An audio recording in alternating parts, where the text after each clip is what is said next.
دوستوں، سیاسی لیڈروں کا جیل میں جانے کے بعد بیمار ہو کر ہاسپٹل جانے کا رواج صرف پاکستان میں ہی نہیں بلکہ بھارت میں بھی سیاستدان اپنی سزائیں جیل کی بجائے ہاسپٹل میں گزارنا پسند کرتے ہیں۔ سابق وزیر ریلویز ریاست بہار کے سابق وزیر اعلیٰ لالو پرساد یادو، جنہیں 23 دسمبر 2017 کو 3 مختلف کیسوں میں سزا ملنے کے بعد جیل بھیج دیا گیا تھا، اب تک 19 ماہ میں 17 ماہ کی سزا انہوں نے ہاسپٹل میں گزاری ہے۔ سزا ملنے کے 2 ماہ بعد ہی بیمار ہو گئے تھے اور اب تک ان کی بیماری دور نہیں ہو سکی۔ انہیں مئی 2018 میں ڈاکٹروں نے فٹ قرار دیتے ہوئے واپس جیل منتقل کر دیا تھا، لیکن چند روز بعد ہی انہیں بیٹے کی شادی میں شرکت کے لیے رہا کر دیا گیا۔ اپنی رہائی کے دوران انہوں نے ہائی کورٹ میں دوبارہ علاج کے لیے اپیل کی اور انہیں ممبئی کے ہاسپٹل میں منتقل کر دیا گیا۔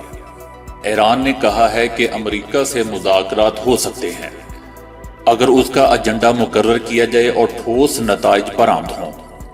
دوستو، ایران نے امریکہ کو ایک مرتبہ پھر خبردار کرتے ہوئے کہا ہے کہ ہم تمام معاملات کو بات چیت کے ذریعے حل کرنا چاہتے ہیں، لیکن امریکہ مذاکرات کے موڈ میں نہیں۔ جوہری ہتھیاروں کے لیے استعمال ہونے والی یورینیم کی مقررہ حد تک افزودگی کے باوجود امریکہ نے ایران پر غیر قانونی طور پر پابندیاں عائد کی ہوئی ہیں، جن کا دفاع کرنا ایران کا بنیادی حق ہے۔ امریکہ سمیت یورپی ممالک نے ایران سے جوہری معاہدے کو عملی جامہ پہنایا ہے، جس پر کوئی سمجھوتا نہیں کیا جائے گا۔ ادھر اسرائیل نے امریکی تعاون سے تیار کردہ اینٹی میزائل سسٹم کا کامیاب تجربہ کرتے ہوئے اسے ایران کے خلاف بڑی کامیابی قرار دے دیا ہے۔ میزائل کو اسرائیل نے امریکی کمپنی بوئنگ کو کے تعاون سے تیار کیا ہے، جو اپنی جانب آنے والے دشمن کے میزائل کو روک سکتا ہے۔ اس میزائل سسٹم کا پہلا تجربہ 2015 میں بحر احمر میں کیا گیا تھا۔ اسرائیل نے اس اینٹی بیلسٹک میزائلوں کو ایران اور شام کے بیلسٹک میزائلوں کے خلاف ایک بڑی کامیاب قرار دے رہا ہے۔ اسرائیلی وزیر اعظم کا نئے اینٹی بیلسٹک میزائل سسٹم کے کامیاب تجربے کے بعد کہنا تھا کہ آج اسرائیل کے پاس ایران یا کہیں سے بھی داغے جانے والے بیلسٹک میزائلوں کو روکنے کی صلاحیت آ گئی ہے۔ ان کا یہ بھی کہنا تھا کہ آج ہمارے تمام دشمنوں کو معلوم ہو جانا چاہیے کہ ہم ان سے بہتر ہیں۔ خیر، یہ تو میدان میں پتہ چلتا ہے کہ کون بہتر ہے اور کون نہیں۔ دوستو، ادھر امریکی ریاست کیلیفورنیا میں فائرنگ کے نتیجے میں 3 افراد ہلاک ہو گئے ہیں، جبکہ متعدد افراد زخمی ہوئے ہیں۔ کیلیفورنیا کے قریبی علاقے میں واقع فوڈ فیسٹیول میں اس وقت بھگدڑ مچ گئی جب نامعلوم افراد کی جانب سے اندھا دھند فائرنگ کی گئی اور لوگ دیوانہ وار باہر کی طرف بھاگنے لگے۔ اس دوران فائرنگ کے نتیجے میں 3 افراد اپنی جان سے ہاتھ دھو بیٹھے۔ ہلاکتیں بڑھ بھی سکتی ہیں، زخمیوں کی حالت کافی نازک ہے۔ صرف 3 سے 4 سیکنڈ میں فائرنگ کی، جس کے نتیجے میں بھگدڑ مچی۔ اسی بھگدڑ کے نتیجے میں شہریوں کی بڑی تعداد زخمی بھی ہوئی۔ دوستو، برطانیہ کے نئے وزیر اعظم بورس جانسن کو وزارت عظمیٰ کا منصب سنبھالنے کی بھاری قیمت اپنی سالانہ آمدنی میں واضح کمی کی صورت میں ادا کرنا پڑے گی۔ بورس جانسن کی مجموعی سالانہ آمدنی 8 لاکھ پاؤنڈ ہے۔ اس آمدنی میں جانسن کی بطور رکن پارلیمنٹ تنخواہ کے علاوہ عوامی خطابات، اخباری کالم نگاری اور اپنی تحریر کردہ کتابوں سے حاصل ہونے والی رقم بھی شامل ہے۔ تاہم اب توقع ہے کہ جانسن کی اگلے 12 ماہ کی آمدنی کم ہو کر صرف 1.5 لاکھ پاؤنڈ رہ جائے گی۔ یہ رقم انہیں بطور وزیر اعظم تنخواہ کی مد میں حاصل ہوگی۔ اس طرح بورس جانسن کی سالانہ آمدنی میں گزشتہ برس کے مقابلے میں 7 لاکھ پاؤنڈز کی بھاری کمی واقع ہوگی۔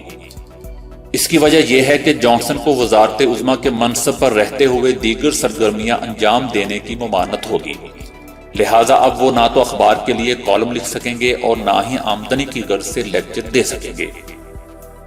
دوستو، بھارتی ریاست اتر پردیش کے ضلع چندولی میں 15 سالہ بچے کو جے شری رام نعرہ لگانے سے انکار پر آگ لگا دی گئی۔ بچے نے پولیس کو بیان دیتے ہوئے کہا کہ میں 2 دھاری پل سے گزر رہا تھا کہ 4 افراد نے مجھے اغوا کیا، جن میں سے 2 افراد نے میرے ہاتھ باندھے اور تیسرے نے مجھ پر مٹی کا تیل ڈالا اور مجھے آگ لگا کر کہنے لگے کہ میں جے شری رام کا نعرہ لگاؤں۔ تاہم پولیس نے لڑکے سے ہندو مذہبی نعرہ لگانے کے بیان کو مسترد کر دیا ہے۔ پولیس انسپکٹر سنتوش کمار سنگھ کا کہنا تھا کہ لڑکے نے مختلف لوگوں کو علیحدہ علیحدہ بیانات دیے ہیں۔ لڑکے کا 45% جسم آگ سے جلس چکا ہے۔ پولیس افسر نے دعویٰ کیا کہ عینی شاہد نے دیکھا ہے کہ بچے نے خود کو آگ لگائی تھی۔ یاد رہے کہ بھارت میں جے شری رام کا نعرہ لگانے پر مشتعل افراد کی جانب سے پرتشدد کارروائیوں کے واقعات اکثر رونما ہوتے رہتے ہیں۔ دوستو، ایسے ہی ایک اور واقعہ میں بھارتی ریاست اتر پردیش میں انتہا پسند ہندوؤں کے ایک ہجوم نے بھارتی فوج سے ریٹائر ایک مسلمان کیپٹن کو تشدد کر کے قتل کر دیا۔ بھارتی ٹی وی کے مطابق مسلمان کیپٹن کے قتل کا واقعہ اتر پردیش کے ایک ضلع میں پیش آیا۔ 64 سالہ کیپٹن ریٹائر امان اللہ اپنی اہلیہ کے ہمراہ گھر تھے جب انتہا پسند ہندوؤں کے ایک ہجوم نے لاٹھیوں اور ڈنڈوں سے حملہ کر دیا اور وہ موقع پر ہی دم توڑ گئے۔ دوستو، ہندوتوا باقاعدہ سیاسی طاقت کے روپ میں ابھر رہی ہے اور یہ طاقت گزشتہ چند دہائیوں سے بھارتی سیکولرزم کی جڑ کو کھوکھلا کر رہی ہے، جس کے نتیجے میں مذہبی آزادی کا تصور خام خیال بن چکا ہے۔ بھارت میں پرتشدد واقعات کے پھیلنے کا بڑا سبب سوشل میڈیا بھی ہے، جہاں جذبات کو بھڑکانے کے لیے بھرپور کام ہو رہا ہے۔ ادھر افغانستان کے صوبے قندھار میں ایک افغانی فوجی نے فائرنگ کر کے 2 امریکی فوجیوں کو موت کے گھاٹ اتار دیا۔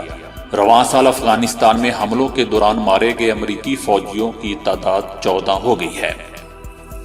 دوستو، ادھر پاکستان میں رات 2:01 پر آرمی ایویشن کا طیارہ راولپنڈی میں آبادی پر گر کر تباہ ہو گیا۔ حادثے میں طیارے کے دونوں پائلٹس، عملے کے 3 ارکان سمیت آبادی میں گرنے کی وجہ سے 18 افراد بھی شہید ہو گئے ہیں۔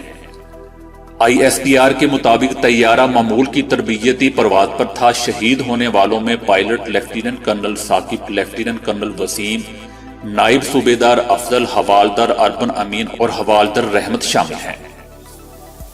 ادھر پاکستان میں محکمہ موسمیات کا کہنا ہے کہ پاکستان میں بارشوں کا سلسلہ ابھی تھمنے والا نہیں۔ ملک بھر میں مونسون کا نیا سلسلہ داخل ہو چکا ہے۔ اگلے 24 گھنٹوں کے دوران ملک کے بہت سے علاقوں میں بارشوں کا امکان ہے، خاص طور پر پنجاب میں تیز ہواؤں اور گرج چمک کے ساتھ بارش ہوگی۔ دوستو، نیب نے اسحاق ڈار کے خلاف منی لانڈرنگ کی باقاعدہ تحقیقات کا آغاز کر دیا ہے۔ اسحاق ڈار کے خلاف آمدن سے زائد اثاثہ جات کیس میں نیب لاہور کی اہم پیش رفت ہوئی ہے۔ اسحاق ڈار کے مختلف بینک اکاؤنٹ سے ضبط شدہ 50 کروڑ روپے کی رقم صوبائی حکومت کو منتقل کر دی گئی ہے۔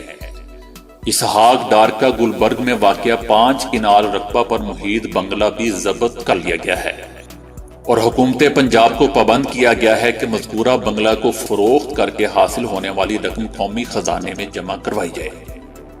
دوستو، ایک طرف نیب کو گالیاں اور دوسری طرف بلاول اور آصفہ بھٹو والد سے ملاقات کے لیے نیب کو درخواست دے رہے ہیں۔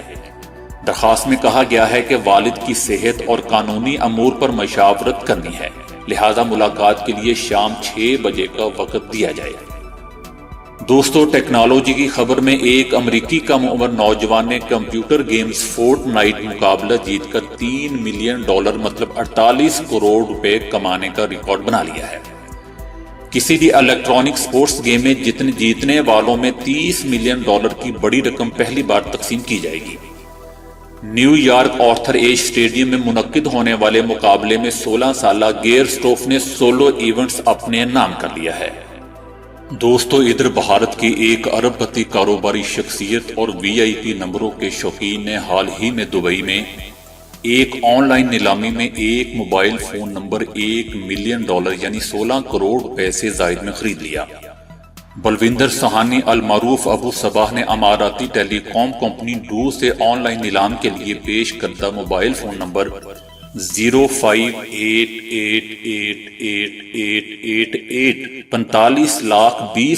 درہم میں خرید لیا۔ امریکی کرنسی میں یہ رقم $12,20,000 بنتی ہے۔ بھارتی ارب پتی سہانی اس سے قبل اکتوبر 2016 میں گاڑی کا VIP نمبر 5 ملین درہم میں خرید چکا ہے۔ بلوندر سہانی ریئل اسٹیٹ کی ایک بین الاقوامی کمپنی کے مالک ہیں۔